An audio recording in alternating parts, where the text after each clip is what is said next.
The numbers line up. You check them a second time, then a third. You pull up the lottery site on your phone and go digit by digit, holding the screen with both hands just to keep it steady. 7, 14, 22, 38, 45. Powerball 11. Every single number on your ticket matches what's on the screen. $500 million. You just won $500 million.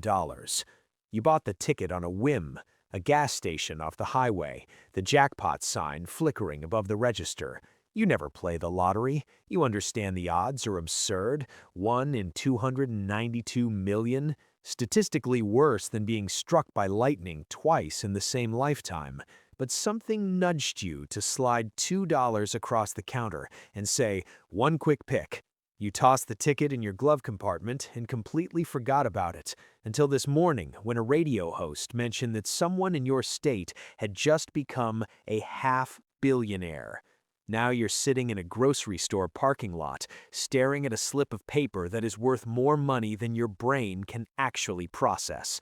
The number doesn't feel real. It's too large. It exists in the same mental category as the national debt or the distance to other galaxies, something you can read but never truly grasp. You don't tell a soul. Not yet. Some deep instinct takes over, something primal that whispers, stay quiet until you understand what you're holding. You drive home in a daze, rolling through 2 stop signs because your mind is somewhere else entirely, fixed on the ticket sitting in your jacket pocket like a live wire. The first thing you do is search online for what to do after winning the lottery. What comes up is genuinely frightening. Stories of winners who burned through everything within 5 years, winners whose children were kidnapped for ransom, winners who were killed by people they called friends. The lottery, according to nearly every article you read, is not a blessing. It's a trap dressed up as a miracle. You learn quickly that in your state, you can claim the prize through a trust or an LLC, keeping your name completely out of the public record.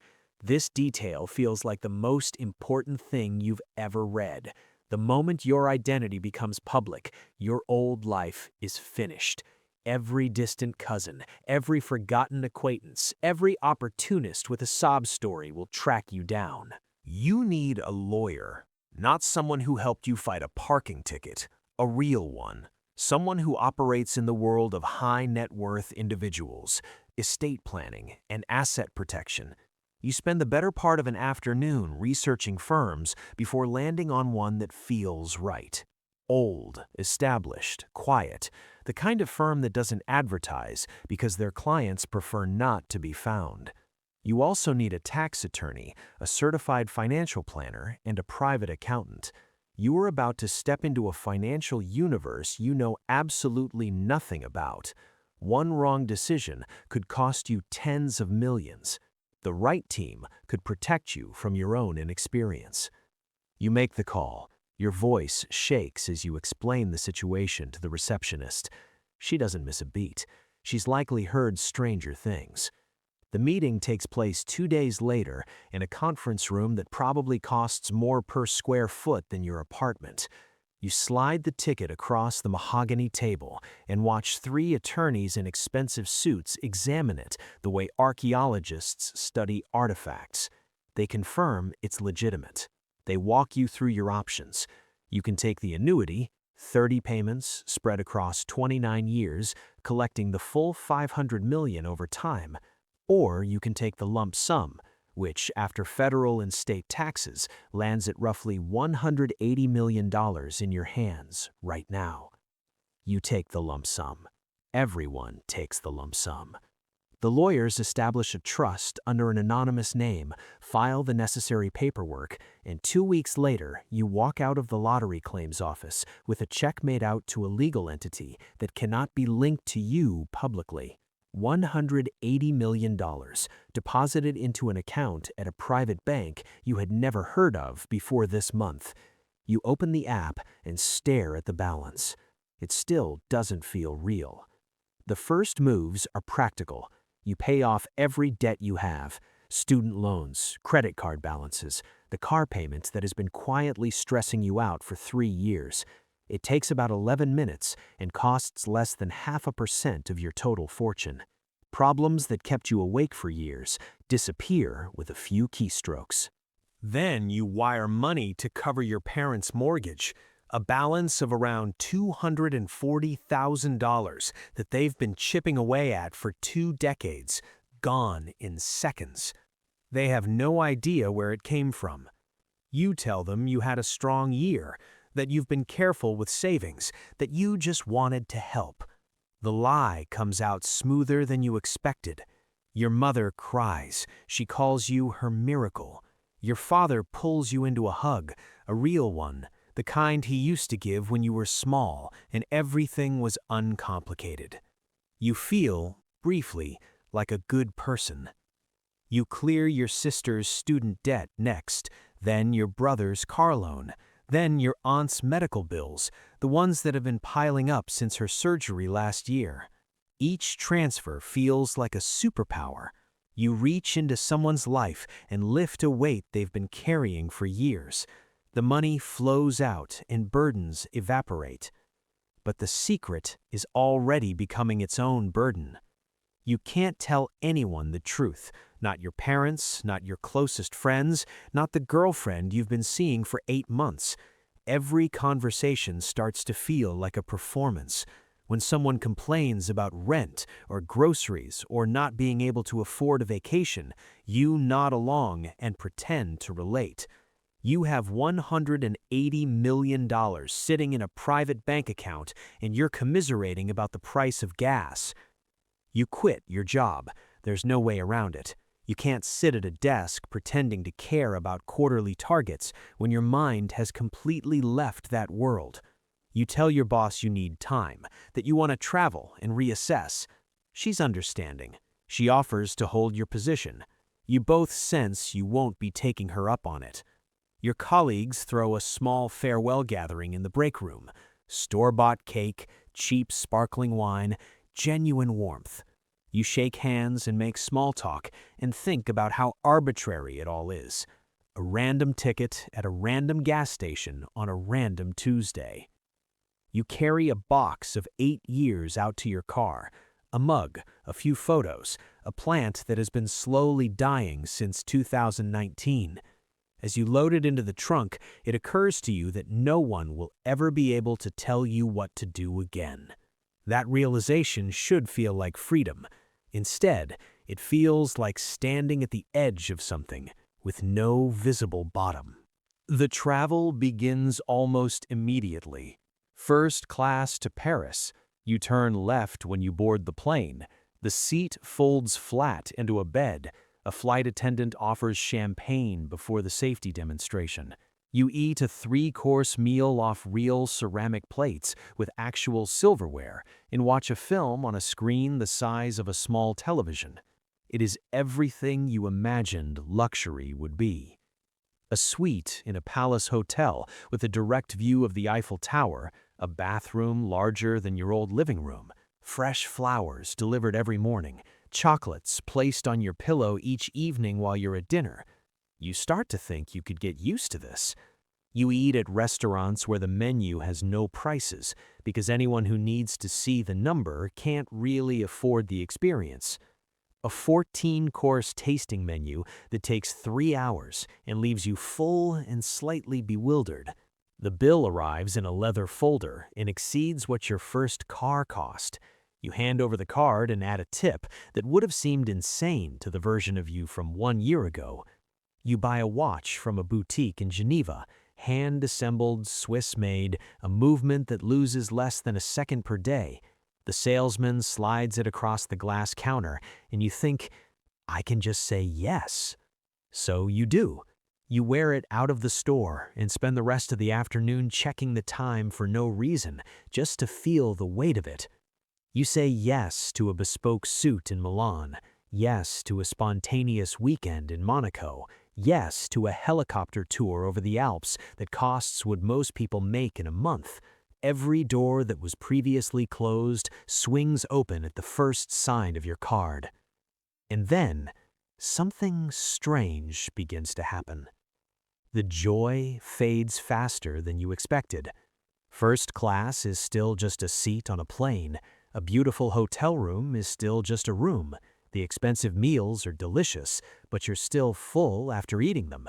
The experiences arrive and they're fine, and then they're over, and you're alone in another hotel room, scrolling through your phone at 2 in the morning, wondering what comes next. You come home after 2 months abroad and realize you have no structure, no purpose, no reason to get up at any particular time. Your friends are all at work during the day. Your girlfriend has started asking careful questions about where all of this money is coming from. The lies are compounding, and the weight of them is exhausting. So, you tell her everything. You sit down with her and lay it out from the beginning. The ticket, the lawyers, the trust, the number in your account that still doesn't feel entirely real. You watch her face move through a sequence of emotions, disbelief, then shock, then something you recognize as excitement, and then something harder to name, something that looks like recalibration. The relationship shifts immediately, not dramatically. She doesn't make demands or change her behavior in any obvious way, but you can see it in her eyes when you pay for something. You can feel it in the pauses before she responds to your suggestions. You start to wonder whether she loves you or loves what you now represent, whether there is still a meaningful difference. 3 months later, she ends it. She says you've become someone different, guarded, suspicious, incapable of trusting anyone's intentions. She isn't entirely wrong, and that's the part that stays with you. You buy a house, not a mansion, just a well-built home in a quiet neighborhood with a proper security system and a solid fence. You buy 2 cars, because you can and because no one can stop you. You establish a charitable foundation because your financial advisors recommend it, because the tax structure makes sense, and because somewhere underneath the paranoia, you still want to do something that matters. People find out anyway. They always do. A cousin does the math on your new house after seeing it on social media. An old friend notices you haven't worked in over a year and starts asking questions. A neighbor sees the new cars and brings it up casually at a block party. The speculation moves through your network fast. He won the lottery. He inherited from someone. He's involved in something shady. He got lucky with crypto. Everyone has a theory, and several of them are uncomfortably close to the truth. You hire security, not because there is a specific, immediate threat, but because your advisors insist, and because you've read enough horror stories to understand they're not being dramatic. A lottery winner in Florida murdered by a family member, one in Georgia whose property was broken into repeatedly, one in Kansas poisoned by someone he trusted. A man in a car outside your house now, watching. Cameras at every corner feeding to a monitoring service. A reinforced room in your basement that cost $80,000 and that you hope to never use. You open a letter one afternoon that describes your daily movements in unsettling detail, and suddenly the cameras feel like the most reasonable investment you've ever made. The paranoia deepens. Every new person you meet, you find yourself cataloging their possible motives. Every reconnection from your past triggers a quiet suspicion about the timing. Your world narrows. You visit fewer places, see fewer people, build a routine designed to minimize exposure. You try dating again. Verified, income-screened apps, exclusive social events where everyone at the table has more money than they know how to spend. But these people have their own particular damage. Heirs who have never navigated real difficulty, executives who have reduced every human interaction to a transaction. You don't belong in that world either. There are genuinely good moments. You come across a GoFundMe page for a man whose wife is dying of cancer and whose insurance won't cover the treatment she needs. You pay for it, anonymously, in full, and close the tab. You fund full scholarships for a group of first-generation college students, kids who remind you of who you were before the numbers matched. You donate to food banks and community programs and animal shelters and watch the foundation's first-year report come in, showing $5 million deployed into causes that actually needed it. You buy your parents a modest vacation home on the coast. Nothing extravagant by current standards, but stunning by every standard they've ever known. When your mother steps onto the deck and sees the ocean for the first time as a homeowner, she covers her mouth with both hands. Your father puts his arm around your shoulder and tells you quietly that he is proud of you. Really proud. In that moment, the money makes complete sense. But the loneliness doesn't go away. The friends you had before all of this can't fully relate anymore. Your problems don't map onto theirs. Complaining about wealth to people who are still worried about their rent feels obscene. So you stay quiet, and the distance grows. The people you meet after feel like they're always performing something for you. You begin to understand why people with serious money tend to only spend real time with others in the same position. It's not arrogance, it's self-preservation. 5 years pass. You've given away close to $50 million across dozens of causes. You've spent another $30 million on property, vehicles, travel, and the general texture of a comfortable life. The rest has been invested and managed carefully enough that your total net worth now sits near $300 million. Money generates money at a certain scale with a momentum that requires almost no effort on your part. You are not unhappy, but you are not happy either. You exist in a kind of permanent neutral. The old desperation is gone, the fear of a medical emergency, of missing rent, of reaching old age with nothing saved. Gone. But something else left with it, the hunger. The specific motivating weight of limited options. When everything is accessible, nothing carries the charge it used to. When you can have anything at any time, wanting things stops being a feeling you recognize.